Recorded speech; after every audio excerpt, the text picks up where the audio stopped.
good to go. Cool. So Rick, you can just look at me the whole time. Yep. First question, if I could have you say and spell your first and last name. Sure, it's Rick Mixter, Ricmixter. And official title.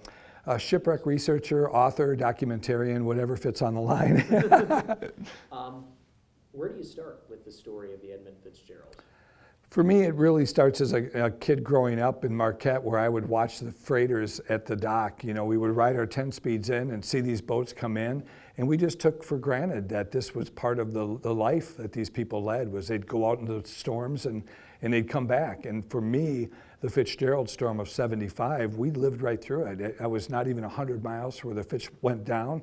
We remember the gale, but it wasn't that significant. It wasn't nearly the gale of 1978 that buried our house, you know, where we could do flips into the snow at the barns that was so deep. I didn't give a second thought other than the news coverage. You know, we knew that a freighter had gone down, but it left not much beyond that. And then, of course, the song came out, and that's when instantly we were mesmerized by not only the haunting lyrics, you know, does anyone know where the love of God goes when the waves turn the minute to hours, to the riffs, Terry Clements' guitar, that's just so haunting. The song propelled this into the stratosphere as far as shipwreck stories go. It wasn't the worst storm, it wasn't the worst casualties, it was just a strange disappearance of men, and then Gordon Lightfoot turned it into a legend. That's why one of the reasons everybody's talking about this. Absolutely. Is what Gordon did. Oh, and for me, that's great, but there's also 25,000 other people who've lost their lives, 10,000 other shipwrecks that have gone down that, quite frankly, were even more interesting than the Fitzgerald. When you have a rescue of a guy that survives in his underwear and a pea coat, you know, that is incredible. When you have the rescue of the guys from the Bradley, that's just amazing to think of the Coast Guardsmen that would run out there to save their lives when the ship is tipping 55 degrees, almost rolling over. That is much more interesting, but those guys never got a song, and that really became kind of my quest, is to make sure that they wouldn't be forgotten, to do documentaries, to do books, you know, to make sure that those chapters would be protected while they were still alive. And now that they're all gone, I think that does keep their legacy alive too. From your research, give me a sense of what was going on when the Fitzgerald was launched, in terms of why she was launched and the significant role that she played, in terms of where she fit into kind of a key piece of the U.S. economy, then the Sure. Great Lakes, and how all of that was churning and moving along in the 40s, really kind of post-World War II. You bet. We see a turning point when the Soo Locks are opened up in 1855, when the U.S. was not really a player in the steel industry. And then, as soon as those locks open up and we get not only the iron ore from Ishpeming, Negaunee out of the Marquette docks, but then into Minnesota and Ashland, we see the United States instantly become the biggest in the world, overtaking Germany and Great Britain. So we rush into World War II, where all of that quality iron ore has really been used up. And then the invention of the taconite pellet, where they can take a low-grade iron ore, turn it into a pellet that's easily transported in these freighters. We see the design of ships become very specialized to the Great Lakes, and we see a gradual increase in size of these vessels as they move from metal or from wood to metal and go eventually into the supersized. And finally, when the Seaway opens up, now all the ships are being built to the maximum length, 700 foot. And that's when the Fitzgerald is planned on the drawing board. The University of Michigan gets the first plans. Northwest Mutual Life Insurance Company has $8 million they want to invest in this ship. It has to be big enough to go through the seaways, so they have that versatility. If it has to work the ocean, it could do that. If it stays on the Great Lakes, it would do that. Big enough for the ocean, small enough for the lakes. Yep, it has to go through the seaway, and that's why they call it a seaway class. So it cannot be bigger than 729 feet. That also limits your options for going through the Soo Locks. The Soo Locks, the gates would not close on a 729-foot ship. That had to be modified after the Fitzgerald. So as soon as the announcement was made for the ship after the Fitz, the Homer and the Jackson that come out, the Army Corps of Engineers said, that's it, nothing bigger. And of course now we have 1,000-footers they've modified, and with our brand new lock, we'll actually have 2 locks that can handle the 1,000-footers. But the Fitzgerald was the creme de la creme. This was going to be the largest object ever dropped into fresh water. It stopped a 5-year drought of shipbuilding in Michigan. 200 years of legacy of building ships, from the British building the first boats in Detroit, all the way up to the Fitzgerald, which was hull 301 at the Great Lakes Engineering Works. The one before that had been 5 years early, the William Clay Ford, which ironically would search for the Fitzgerald. But this new Fitzgerald was going to be built with incredible new design, modular design, that they could have 3 companies building big sections, and then a gantry crane that would pick them up, and a production welder that could weld the ship faster than they did before, 2 months faster than the William Clay Ford. So that incredible design, the incredible size of the vessel that was going to break records for years at the Soo Locks for cargo hauling, the Fitzgerald was in a class all its own. And that goes right to the flagship too, that it was outfitted by Hudson's of Detroit, so that these people actually had, any of the big mucky mucks from the steel companies would ride along on it for a summer vacation to take a cruise on board the ship. It had beautiful furnishings, had the best cook in Columbia's fleet, Red Bergner, had the best captains and the best crew, and it was a ship to behold. She sounds like she was destined for greatness. It absolutely was, and it achieved the greatness. And the funny thing is, not only was the first to get, into the 30,000 range in the taconite, but it was the first to break the million-ton record for a year. And the question was, if it was smaller, how were they doing that? And we start to learn that these captains were cheating on fuel to get through the locks, that these captains were pushing through storms. They were going well beyond the design of these ships, and the shipping company was asking for modifications that allowed it to be hauling more cargo during the dangerous time in the fall. And this leads up to just a cataclysmic event of a ship that they knew had problems, of a captain that never missed a storm, and then of course the damage that was reported, and then that killer wave that finally put her under. So she was launched what year? Built in 57 to 58, launched in June of 1958. Time trials on Lake Erie, and had all kinds of problems. In fact, it broke down, and they finally got it fixed and worked out. They went out on their first trip, broke down on Lake Superior, and it almost seemed kind of ominous, but then once she kicked into gear and had that right crew and that right captain, it just started to really break a lot of records. It made a lot of money for its investors. $8 million Northwestern Mutual put into that. It was a good investment for them. It was a perfect investment for the Columbia Steamship Company. Ogilvy Norton, being the parent company, made a lot of money on that ship. So by November of 1975, what kind of clip is she moving at? And what kind of season had it been for the Fitzgerald? It was tough for the Fitzgerald because 80% of her runs were coming from Silver Bay and going to Toledo. It was almost her exclusive trip. That's why they called her the Toledo Express. Silver Bay, Minnesota. Yep, it was a brand new plant. In fact, Northwestern Mutual that owned the Fitzgerald had stock in reserve mining at Silver Bay as well. So they were not only getting money from their investment at the steel plant or the pelletizing plant, but also the Fitzgerald was making them a good deal of money as well. But unfortunately, the design of the plant was to throw all of their tailings, all of the extra silica into Lake Superior. And there were people getting sick in Duluth. So we saw a judge shut down the plant that the Edmund Fitzgerald would normally load at. So we see that as being part of they have to look for other places to get pellets from. And one of the places they did was through the Butler plant and the National Pelletizing plant that was up in Minnesota. And that's where Fitzgerald actually switched docks. Even her loading manuals were only for Silver Bay. She did not have a loading manual for Burlington. The guy that loaded the ship there said he'd never seen the Fitz before, but she'd been to that dock twice that season before. It made several different locations too. It went to Cleveland, it went to Conneaut, it went to Huron in Ohio, it went to Taconite Harbor too. So it made several different locations, but still the majority of its trips were Silver Bay. What kind of year had it been for the Fitz? What kind of year was 1975?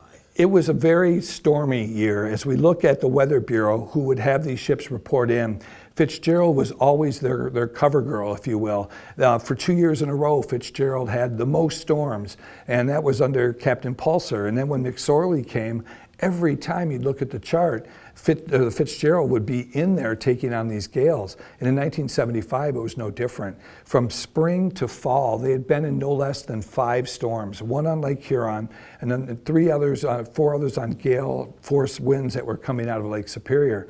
He pushed that vessel, even knowing it was doing damage to his ship. The engineers had told him about that. They had had repairs done years before McSorley had gotten there. They know that this ship flexed differently than other freighters did. In fact, McSorley had told one of the third mates, yeah, sometimes it scares me. Dick Orgel told me in an interview that, he thought that the ship just bent a lot, even for a 10-foot sea. And McSorley admitted, yeah, that's not normal. And this is a ship that he kept pushing and pushing and pushing until finally that last gale came in. So maybe all this pushing through 1975 and just running into these storms may have just kind of battered it enough to where by November of 1975 she's kind of on her last, she's been pushed as far as she can go. No doubt. The Coast Guard looks at every ship on spring fit out, and they didn't report anything wrong as far as the keel goes. But there were some leaks on the ship, and by October they had some hatch damage as well, where water could have been coming in and that they mandated would be repaired, but they could wait until the end of the season to do it. So there were all kinds of issues. The ship had hit the locks before, it had a collision with another boat. That's all stuff that, we don't know what hidden damage was there, but we do know that McSorley never missed a fight. Even the cook told me that he'd been through a storm where he almost launched the lifeboat. He was ready to get off. So luckily that cook left the boat in September and a replacement cook went on. And when they finally called Red Bergner to come back, he had foot problems and he said, you know what, I'm just going to stay home. So he opted not to leave Superior, Wisconsin, stay in Texas, and it saved his life. In terms of economic output, what was she doing in 1975?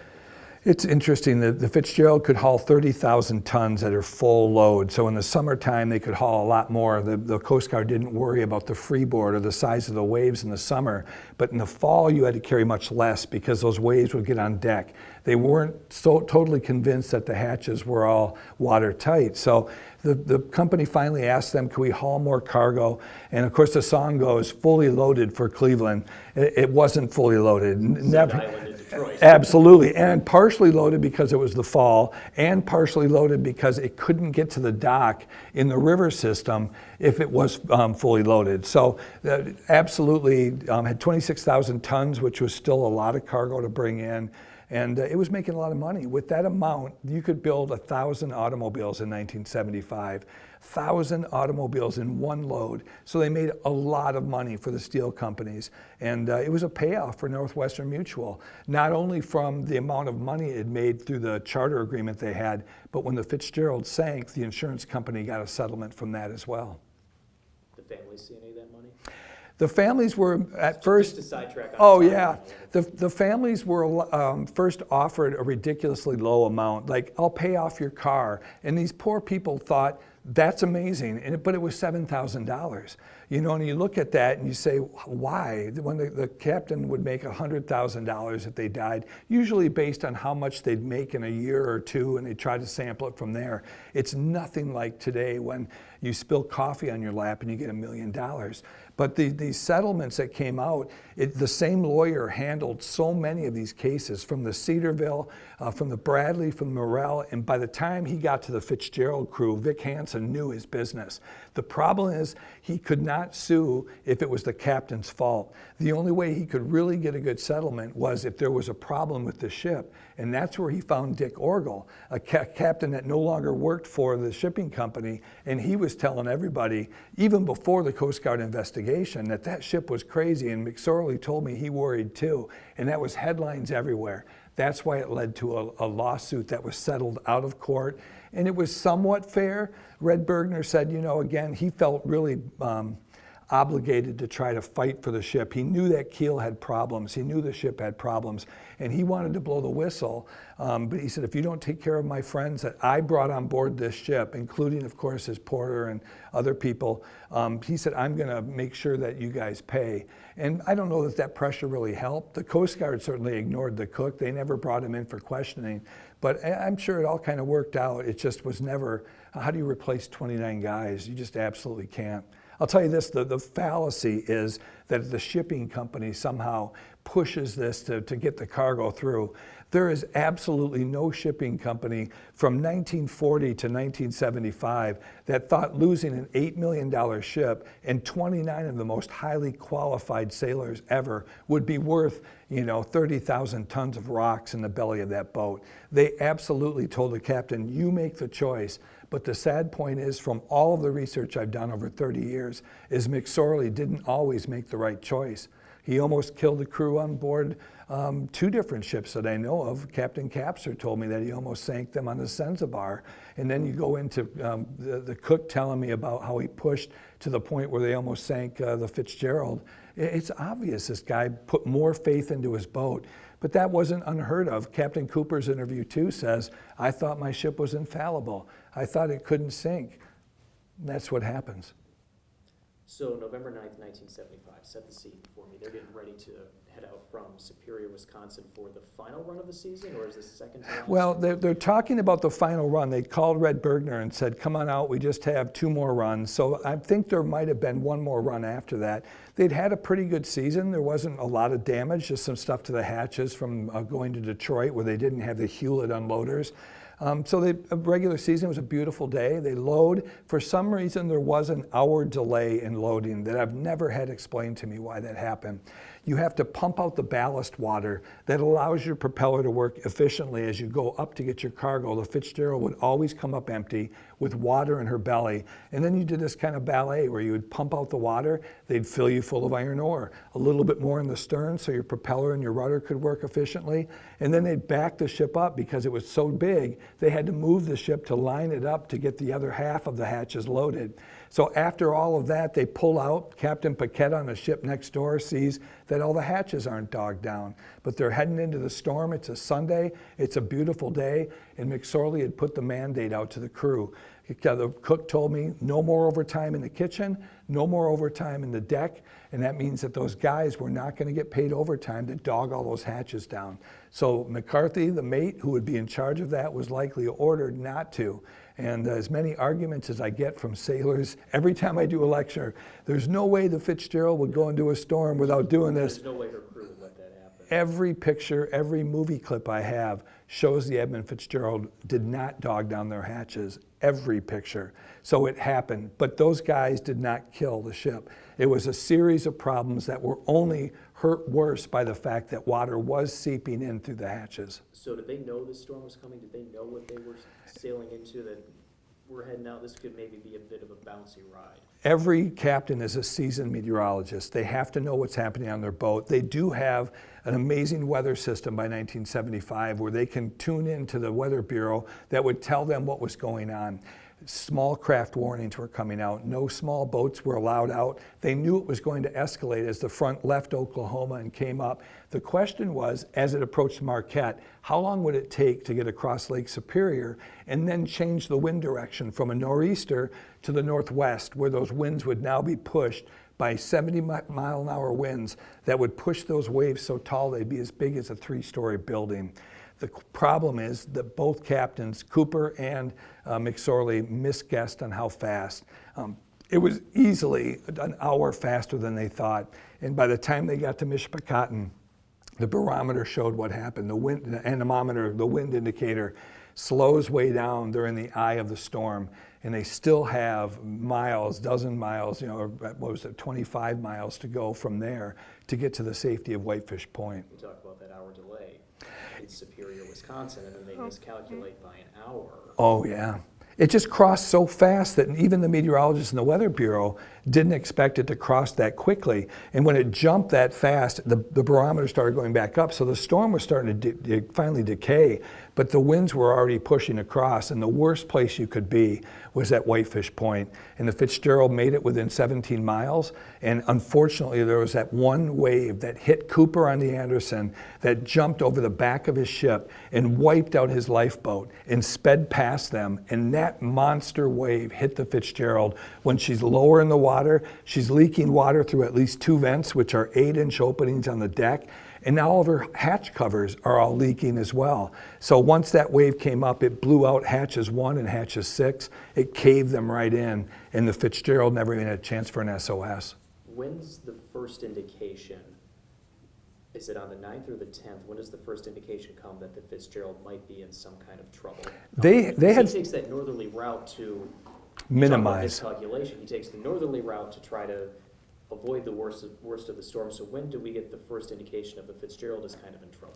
Ironically, if he would have taken the normal route, he probably would have made it. I mean, he added so many miles in so much time, and then checked down after he left Caribou because of the damage on his deck. He knew his fence rail was down. He knew he had vents leaking. We don't know how many, but he said plural. So at least 2 8-inch openings are pouring Lake Superior in, and he slows down. And to his dying day, Captain Cooper wondered if checking down, slowing down to slow, put the gap between them less, so that if the Anderson had to help them out, they'd be right there. He's slowing down to try to let the Anderson catch up. Yep, to try to give him a safety margin. And Cooper believed that maybe he might have made it. Now, I look at the calculations, and I'm no sailor, I'm just a journalist. As I look at all of this stuff, I don't know how to build ships, I'm not a metallurgist, but I've asked questions of all those people. And of all of those questions, he would have never made it the way he was wounded. He certainly did not run aground. I know that for a fact from all of the interviews I've done, from all of the calculations that have come out.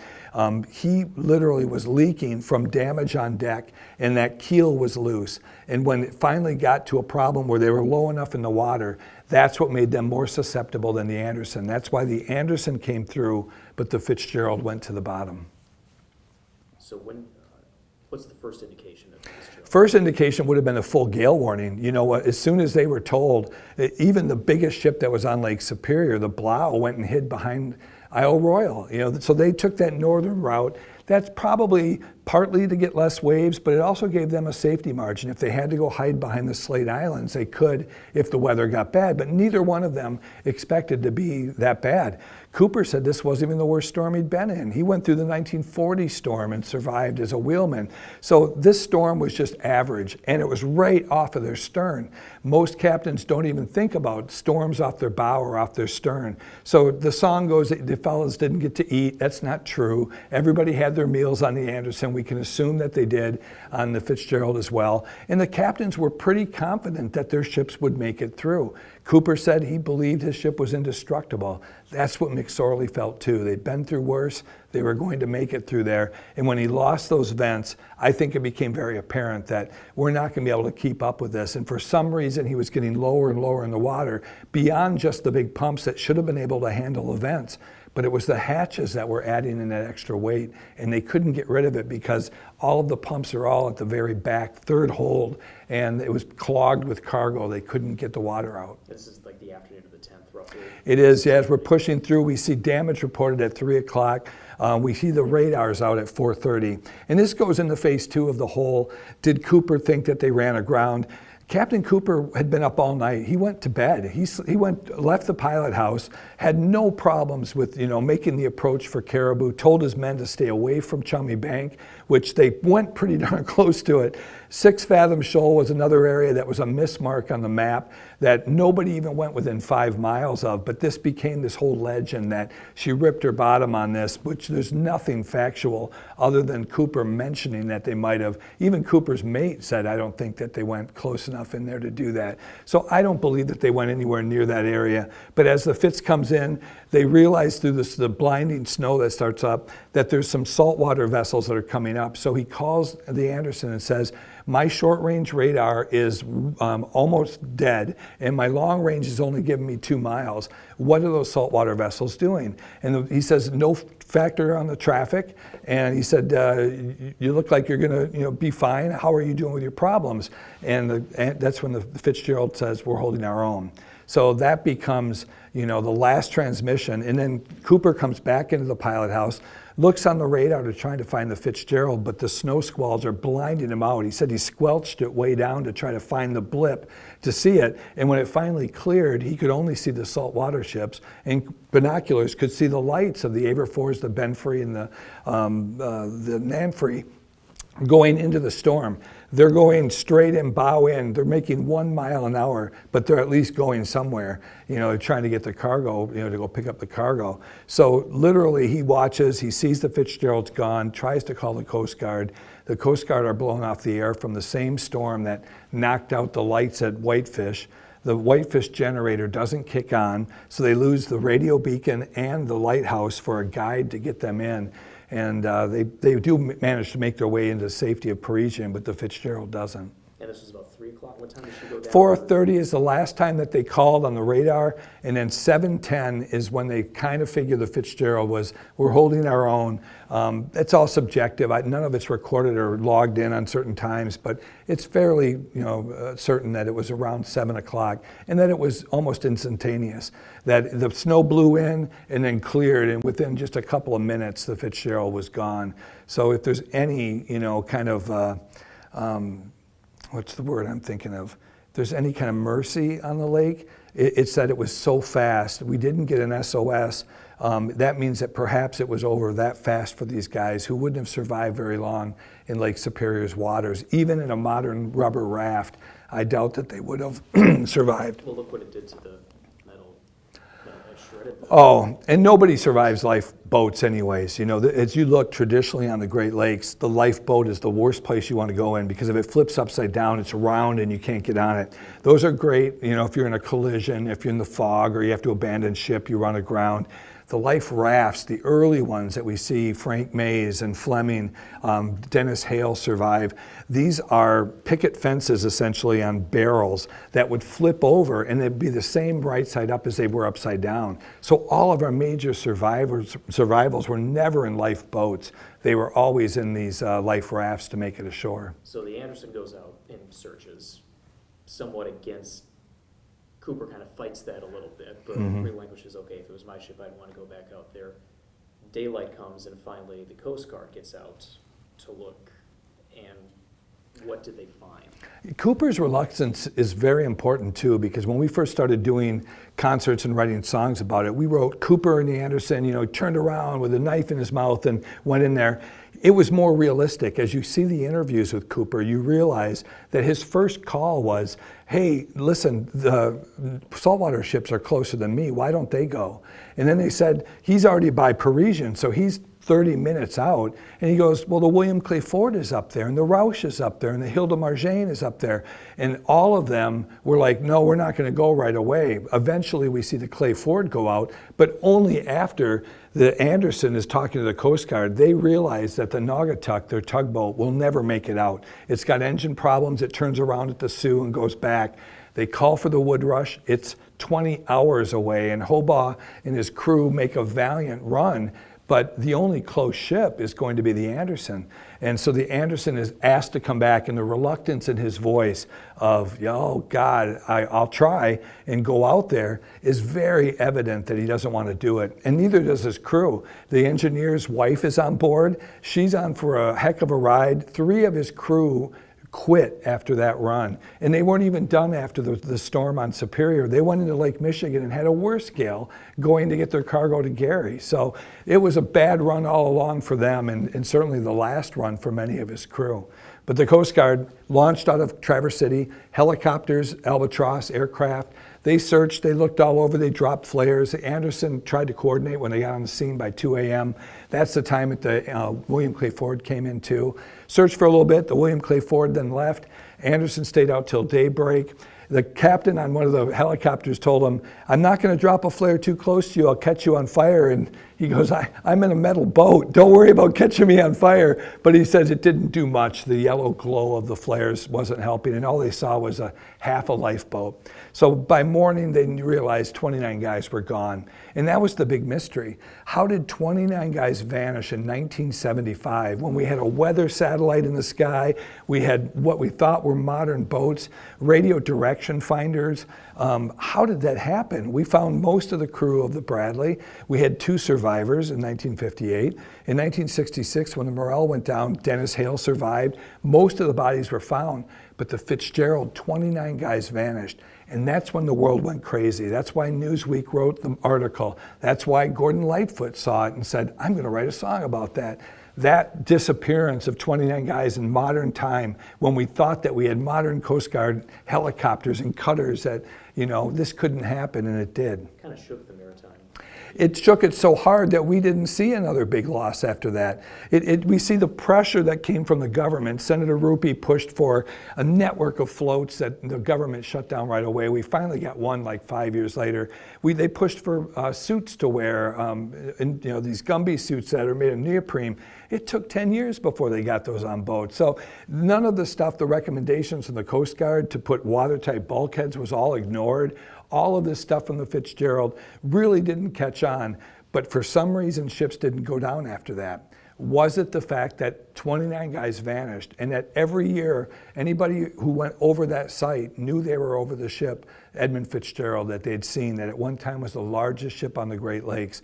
You know, by the time she was lost, we had a 1,000 footer on there, so there were bigger boats, but they still respect the lakes, I think, a lot more because of what happened to that 729-foot ship. Other than that half a lifeboat, did the Coast Guard find anything? I've heard mentioned maybe an oil slick that was out there. Diesel fuel was found right away. They found a stool, which ironically, I have the actual requisition form for the stool, a 19-inch stool that was covered in bunker fuel, which would have been the heavy oil of Fitzgerald was fueled by.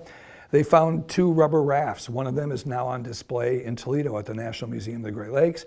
They found 2 lifeboats, one cut in half, and one was actually split down the bow where the rodimer release system had been ripped away from the boat. Those are both at the Valley Camp Museum. They found little pieces like the sounding board that was in the pilot house, squirt bottles that were inside the ship, but overwhelmingly, just a couple life jackets, a couple life rings, no bodies, and that was unheard of for 1975, and I think that really started the legend. What kind of changes, if any, you touched on it a little bit, but what kind of changes did the Fitzgerald sinking lead to in terms of the Maritime? Lots of great suggestions. Very little was taken by anybody of substance. Really? As soon as they said we should put subdivisions that are watertight, immediately the shipping company said we keep big windows in our screen bulkheads so that when we lower in a giant front end loader into the bottom of the ship, they could push the cargo through. It sped up unloading. So a Hewlett would go down and take out the center, but the stuff in the middle of the ship had to be pushed. And the best way to do that was to go right through the subdivisions that had no doors. So the Coast Guard immediately was like, let's make sure we get watertight bulkheads. And the shipping company went, that's ridiculous. We can't turn a ship around, you know, effectively to get it back to more cargo if we have to do that. Then they said, in the wintertime, we should carry less cargo. That'll make our decks higher off the water so they're not susceptible. The Coast Guard did surprise inspections where they jumped on board the freighters and they found out that 80% of the ships in 1976 weren't dogging all their hatches down. So that immediately was reduced. Captain Wilson, one of the investigators, told me he had taken many of those trips. By that first year, it went down to 20%. So immediately, I think they started saving lives with ships that might have gotten in trouble by forcing them to dog down all those hatches. And more importantly, I think it was passing over that wreck, that these ship captains realized that this was, you know, friends of theirs from the Columbia Transportation Company. Captain McSorley had been known for decades, you know, and was gone. And they're all still down there trapped. What better reminder to be safe on the lakes? You dove the wreck. You're one of, I think, 5 people to... There's probably 40, because when you talk about the bell raising, you're talking 2 Navy submarines, and I think Emery Christoph did 7 dives himself. Yeah, so let's say 20 people other than sub-pilots, you know, that have seen the wreck. What does she look like? It's amazingly sober as you go down. You can't, you know, even though I went to the ore docks as a kid, and I'd get pretty close to the ships before we had 9/11 when they have giant fences, you could get pretty close at the Sioux and you could get very close at the docks to see these vessels.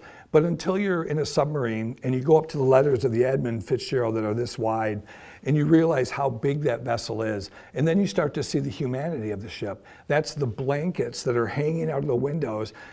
We saw, I think, weather tarps that were used to keep the splashing from coming up onto the deck that was torn away, and maybe I mistook that for blankets, but I got this feeling that this was not just a ship, this was a place where men worked and lived. And this was really substantiated when I went down and saw a screwdriver in the mud, and then a coffee cup with a Columbia C on it, and everything inside me was like, I wish I could grab that. I mean, it's really away from the shipwreck. It probably isn't, but everything inside me as a preservationist was, you touch nothing, you take nothing, you record what's down there. And quite frankly, the rest of it was spent trying to get the best pictures on the bow and then being lost, because the compass on the submersible Delta would just spin like this. So when we tried to get a bearing for where the upside down stern was, which is over, almost 200 feet away, we got lost. So I went around the back section of hatch 8 and 9, no cargo to be seen there, but I saw 10, 11 all stacked out. And then we got lost for a bit, and we called up top, and we were running on batteries. And I said, I haven't even seen the stern yet. And Fred Shannon, the guy that was paying for everything, goes, well, I know you want to see that, so go. So we went over, and I discovered right next to the stern, hatches 2 and 3, the covers are there. Those are supposed to be on the bow. Another clue that that ship did not nosedive. It broke apart, and those covers landed next to the stern section. We were confused. We thought we were on the bow until we saw the upside down name. And then we went across the bottom, searched the entire 250 feet of that stern, and that whole area, not a single scratch from running aground. Again, don't believe for a second that that boat ever hit and then didn't scratch the back half of the ship at all. So it was another teasing clue. And we went around the back to the prop. We saw massive blades. We saw a rope, a knotted rope. Yep. Do you want to pop out? I'm sorry, I was waiting until we got done. Oh, I'll never stop. Thanks, honey. As we went around the stern, there was a knotted line that went across the propeller, and these were all things that I'd never heard. I'd been down there, so we're trying to log out everything we can. The camera's recording everything. Excuse me, my voice is giving out. We went across the propeller. The rudder was massive. I mean, as you go around, you can see how thick it is, and you realize that it's just slightly ajar. And then we went down and saw the upside down name, and then the big surprise was all the taconite behind the shipwreck. It had never been logged out that there was this much cargo behind the ship, which was impossible for that thing to nosedive, as all the paintings had shown, and have all the cargo behind it. It just didn't make any sense. So I thought another big clue. We found a weird Danforth anchor right on the right side, which was from the '89 expedition. I actually have video of them launching that, probably to mark the ship. So there's extra things down there that hadn't been down there from the wreck. And then we got lost again, and finally we decided it's time to come up. I knew that they wanted to make one more dive. The owner of the tugboat that we were renting from wanted to take his boy down there, and they were going to go down, and he was going to write a report on it. And wouldn't you know, within a half hour of me coming to the surface, they find the first missing crewman on the Edmund Fitzgerald. And it's a young boy. And it took us from such a high of, I just explored the greatest shipwreck in the Great Lakes, to a devastating low of, oh my God, there are lost sailors here. We were told never to put our cameras in the windows, never to go through the portholes, never to put lights inside. That was in the license that kept us from seeing that. And I was thrilled that we didn't have to. I didn't want to see that, but somehow everybody else had missed this. This became the biggest headline that ever came out of the Fitzgerald. As many stories were written about us finding the crew member as there were when the ship went down. So it was a big story, and as a journalist, it's in your lap. How do you handle this? Very delicate balance. Oh, I was a reporter, but I was also going to be a documentary producer for the story. If we called it in, we knew we'd be thrown off the wreck. We knew what the Canadian government was going to do. They're going to say, oh my God, there's a body, then you're off. Your license is canceled. So we made sure that we called somebody that wasn't in the office. And we did that because we knew that the knee-jerk was, reaction to what was going to happen was going to be something that we would lose an entire half day. And Fred, who had $70,000 into this, didn't deserve that. We did a better job. We found more things than other people found. So we stayed. We never went back to that site. We recorded everything there. And all of that stuff all the close-ups has never been seen by anybody but I think the Ontario Police. Me and Fred Shannon and perhaps Fred Stonehouse saw it as well, because he commented on the deterioration of the life jacket and thought that it might be from another shipwreck. But yeah, the clothing that he's wearing and such, it pointed, and the location right next to the open pilot house door, it pointed to just more sadness that, led to incredible headlines that called us pirates, that called us that we were sickos for, showing this on the bottom when this is part of the story. At the same time Desert Storm was showing fallen soldiers, we're dealing with people telling us that we're gory because we're filming this. So here we are 50 years later. How should we remember the Fitzgerald? The song has preserved it so well that we don't have to do anything extra. I mean, I get upset hearing that the light will shine at Split Rock or Whitefish Point or the Mariners Church, such a sacred place where the bell rang the first time for the Fitzgerald crew, will ring 29 times.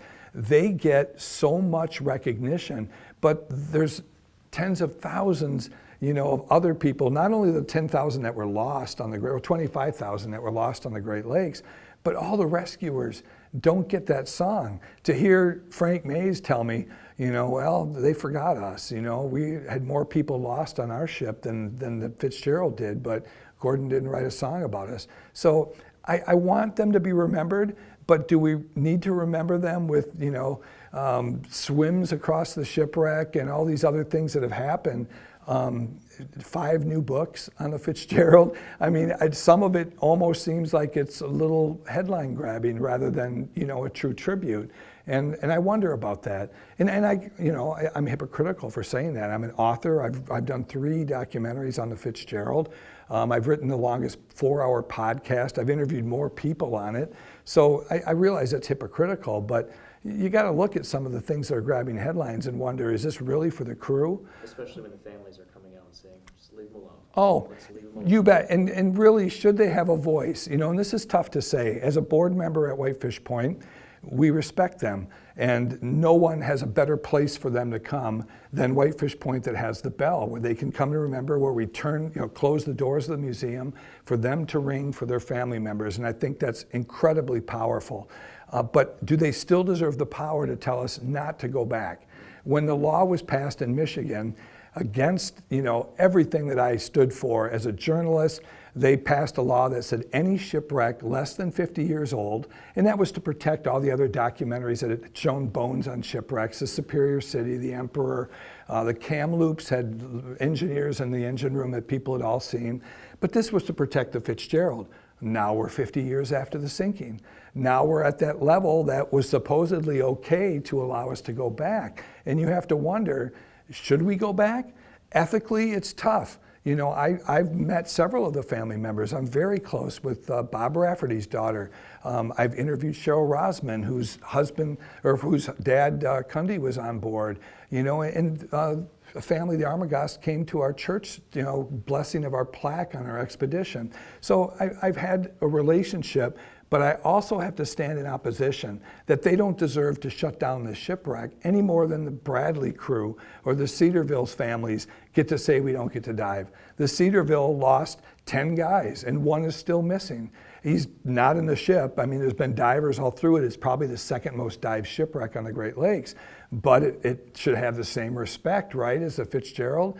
And I don't believe that those 29 families should have a voice that blocks everything else when we can dive any other ship in the Great Lakes. So I hurt in knowing that it bothers them to dive it, but we are a society of people who love a good mystery and want to solve it. We climb Mount Everest for less reasons. We go to the moon and we're going back to the moon for less reasons. We'll never solve the Fitzgerald. We can't stand piously and say, we'll save more sailors by going down there. But dang it, the clues are there, and the technology is only getting better, that we can really get the final picture on what's there. And I believe that's worth it. And I shouldn't be considered morbid for saying that, because we have every show on television now is CSI Miami, CSI this. It's everything in our mind for these, these murder scene investigation shows. It's what America loves to see. But would I film the bodies again? Absolutely not.